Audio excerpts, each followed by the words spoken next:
Assalamualaikum.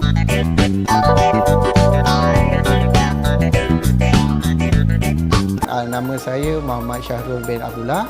Saya adalah pemilik kepada syarikat Taikun Taya Autocare di Melaka dan saya ada beberapa cawangan, antaranya di Cheng, di Kerubung dan juga di Duran Tunggal.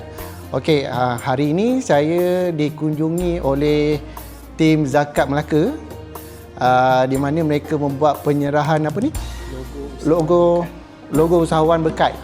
Jadi dekat sini saya ingin menyeru kepada para usahawan-usahawan ataupun peniaga-peniaga di luar sana untuk kita menyumbangkan sedikit hasil kita kepada zakat untuk dapat kita membantu asnaf-asnaf yang berada di Melaka.